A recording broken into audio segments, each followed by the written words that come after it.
Greetings, citizens, and welcome back to the Hidden Dagger Inn. Phase 3 of Ashes of Creation has been a pretty wild ride. So far we've seen some great progress like towns and some of the economy loops and non-stop testing, but we've also seen some huge headaches. I'm talking about adventurer scroll drama, world bosses spawning for free farms, and crafting that feels, well, kinda all over the place. In this video I'm going to break down the community's biggest complaints, the positives we're celebrating, and share my own rough experiences trying to play and trying to stream through it all. Let's dive into what's really working, what isn't, and what Phase 3 really tells us about the future of Ashes of Creation. Phase 3 of Ashes of Creation has been one of the most ambitious testing windows yet, with nearly continuous server uptime 24/7, and significant additions like towns, economy loop, and some progression systems. Intrepid has pushed the Alpha 2 experience further into a real MMO territory. With that being said, the community response has been mixed. A cautious optimism on one hand, and frustration and skepticism on the other. And for me personally, this phase has been kind of rough. Some of the positives of the community and what they're saying are the 24/7 testing. They really love the new cadence, and realms are supposed to be live nearly every day. Downtimes usually are short, with the exception of right now when I'm making this video when it's been down for hours. There's always going to be exceptions, of course, including a very late night gaffe where rolling out a gathering change which went horribly wrong and they had to roll back the servers. Let's not do that again. Because let's face it, especially in a game like Ashes of Creation, nobody wants to lose hours of grinding time because of a mistake. Hopefully we can see more of the hotfixes they've talked about in the past being implemented while the servers are live, so they don't need to take the servers down as much. World building and progression. The nodes and towns and vassling system, along with the construction crate system, are starting to feel like the foundation for a living world. Early game pacing with the meaningful quests, especially in Lionhold, and exploration to get you around to the different parts of the map are there. However, it would seem like the good old grinding is still yet again the best way to go after early levels to achieve level 25 the quickest. Now, as far as the economy loops that we have so far, the introduction of the crates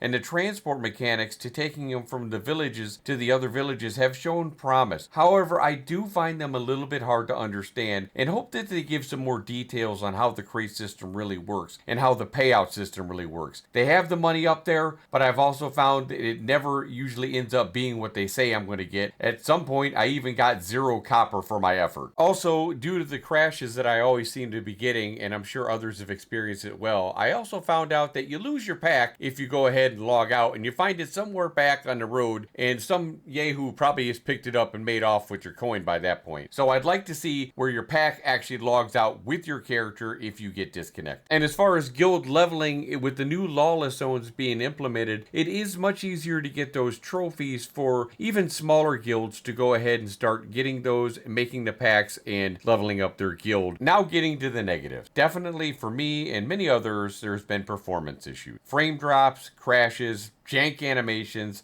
are still the #1 complaint. Testers are unanimous that optimizations must come before the game opens to the wider audience for sure. Time to kill, or TTK, is still a major issue for many players. A lot of them feel that it's just too fast. For me personally, I'm not too concerned about this issue because I think that there's going to be a lot of skill reworks, a lot of class reworks, and it's something that's going to balance itself out over time. I wouldn't be too concerned about that one if I were you guys just yet. Then you have UIs and maps, some of the quest readability.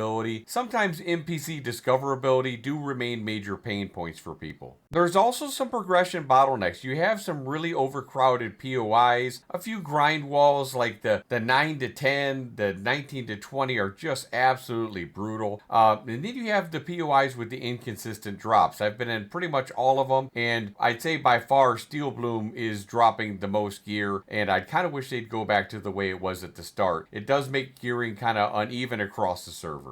I would also recommend when you're leveling to go ahead and think outside the box a little bit, and I'm learning this a little bit myself. You don't feel the need that you have to go to the church and you have to go to Highwayman Hills and do anything in a specific order. Explore a little bit. You know, some of the guilds that have ended up being very far in front, they really thought outside the box this time and used some different areas like in the tropics and areas like that. So try to expand your horizons a little bit and just don't worry about racing so much and just find some areas that might work better for you and or your group.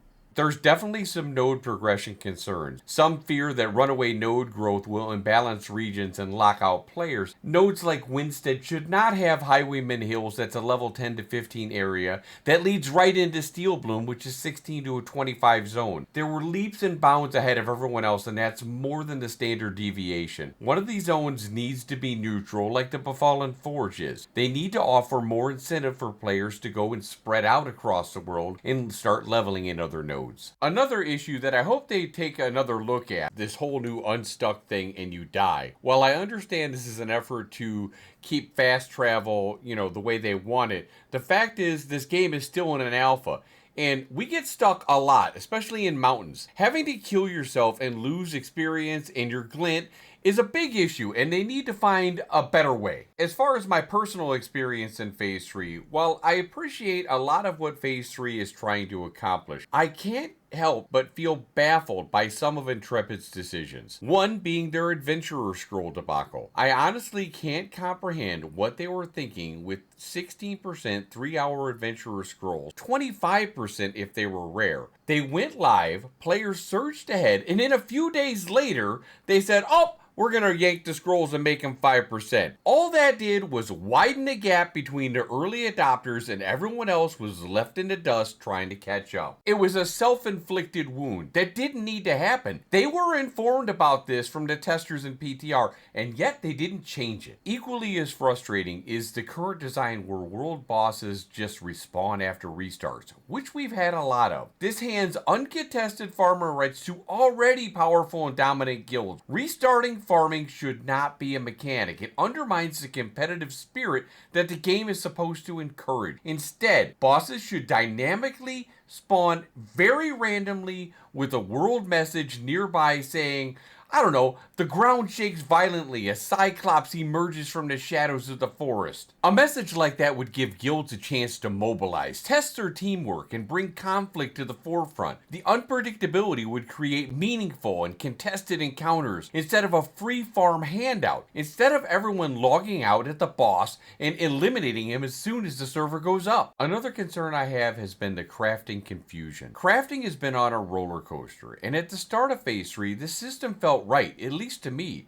The drops were scarce and encouraged us to take breaks from leveling to invest in gathering and crafting some low-level gear. It was a tough adjustment, but I believed it would pay off in the long run. Then, suddenly, during the live stream, drops were increased again, undercutting crafters completely. Add on the insane processing fees that we've had to endure, the system feels punishing currently. By the time people can afford to process materials, the demand will already have dried up. The reagents for processing that they're doing are fine. They use them for pretty much almost everything. I wish that they would reduce the cost a little bit, but some of these other things that they have in the materials for crafting, say 13 Scourge emblems, well, I haven't even found one of those, so finding 13 can be very daunting.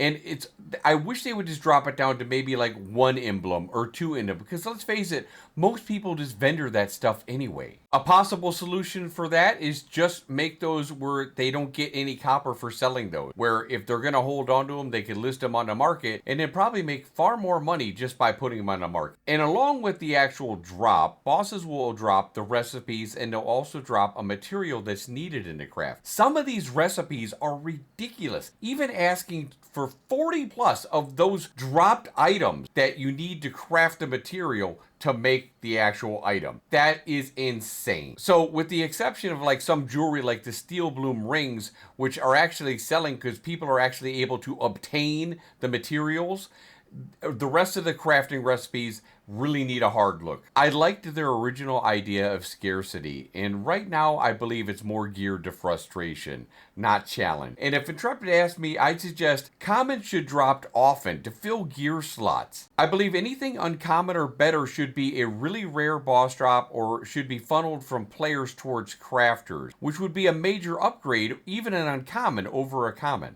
I think that they definitely need to reduce the legendary drops from world bosses. Instead, increase the chances of extremely valuable crafting mats for said weapons. And maybe add in the potential drops of broken equipment that the boss was wearing or using that requires repair by skilled crafters to be functional. That would tie PvE into the economy and crafting together in a meaningful way. As far as technical struggles, for me personally, the phase has been nearly impossible.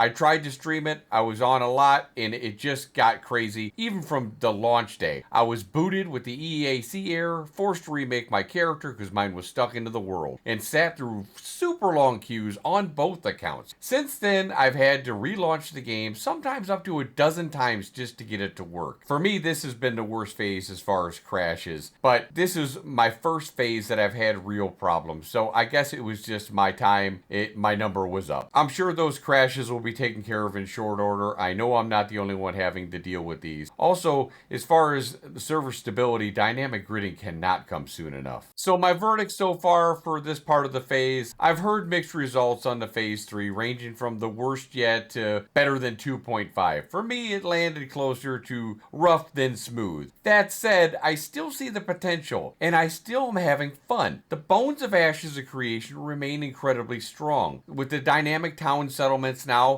allowing for more buildings, meaningful economies, hopefully keeping crafters and gatherers engaged. The crate system is a lot of fun, and the world promises to react to what the players and the guild actions are doing. But Phase 3 shows just how much fine-tuning is left for them to do. And if I'm offering suggestions, I think rein in performance issues needs to be up there, smooth out the crafting and progression, and really decide on the direction on how easy they want gear to be obtained. This was never meant to be World of Warcraft, but it feels like Intrepid is backtracking a little bit and catering to the masses. I agree that a good drop is great to see for that dopamine rush, but they have to figure out a good way to deliver that to us without alienating half of the community. I truly believe that this game can have PvP players and crafters and gatherers be equally important, and a place in Vera for all types of players, as we can use each other's talents, address world boss design, and start making spawns more dynamic and unpredictable, with signals that create real conflict. And a perfect example of how they've done that correctly is when a relic is found. When that happens, guilds get all calls, people go searching. It's a big event. Phase 3 still has quite a ways to go, and I expect that once the summoner archetype is fully in, Intrepid can finally shift their attention to augments and skill tree reworks and some of the other biomes and questing. I'm looking forward to those systems and the new layers of depth that they'll bring. Until then, we just have to keep fighting through the issues, providing constructive feedback, and offering solutions that might make the game closer to its ambitious vision as we move closer to the new target, which is beta. As I get ready to wrap this video up, I want to give an invite to anybody out there who is new to the game and who is looking for a guild.